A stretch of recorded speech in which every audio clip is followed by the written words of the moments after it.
Quitter Paris pour étudier à Fribourg, c'est le pari d'Aline. Étudiante en communication à la Sorbonne, elle a choisi de consacrer un semestre de son cursus à un échange universitaire. Je m'appelle Aline, je suis française, j'ai 20 ans et je fais mes études habituellement à Paris. Je suis en troisième année de licence information communication. Donc là, je suis arrivée mi-septembre pour la rentrée du premier semestre et je reste jusqu'à la fin du semestre. Chaque année, des milliers d'étudiants choisissent de tenter l'aventure du programme européen Erasmus. Mais quelles sont réellement leurs motivations? Moi, j'adore voyager et je voulais faire mon échange de manière à pouvoir parler anglais parce que je trouvais ça plus intéressant. Ça faisait partie de mon idée de l'Erasmus.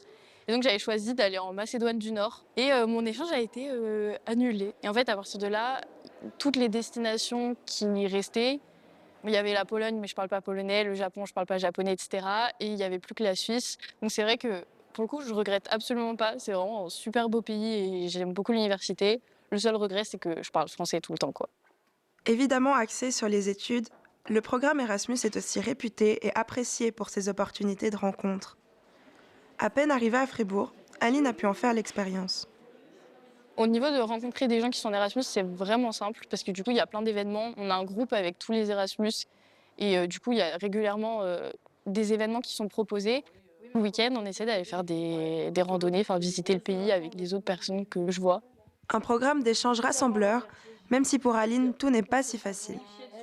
Pour rencontrer des gens qui sont originaires là, de Suisse, c'est un peu plus compliqué dans le sens où c'est des gens que je vois en cours, mais c'est normal, tout le monde a un peu déjà son groupe d'amis. Par contre, c'est vrai que pour le coup, les Suisses sont, je trouve, très accueillants et à chaque fois en cours, quand il y a des moments de discussion, etc., j'ai discuté avec plein de personnes.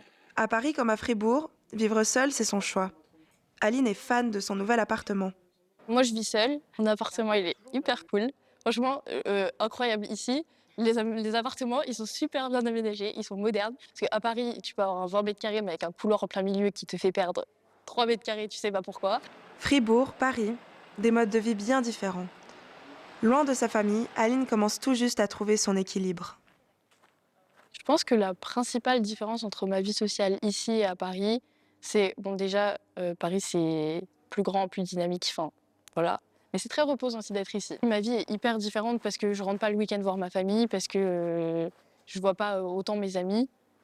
J'arrive à être seule, donc c'est pas forcément au quotidien, je suis pas en train de me morfondre parce que j'ai pas mes parents. Pour Aline, il y aura quelques améliorations à apporter.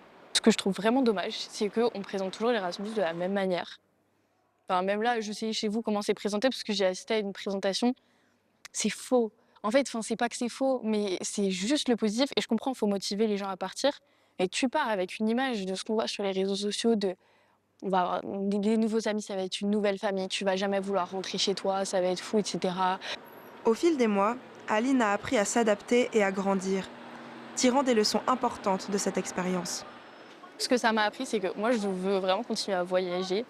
Et je crois que j'ai besoin que mon chez-moi, mon petit cercle stable, soit près de mes proches.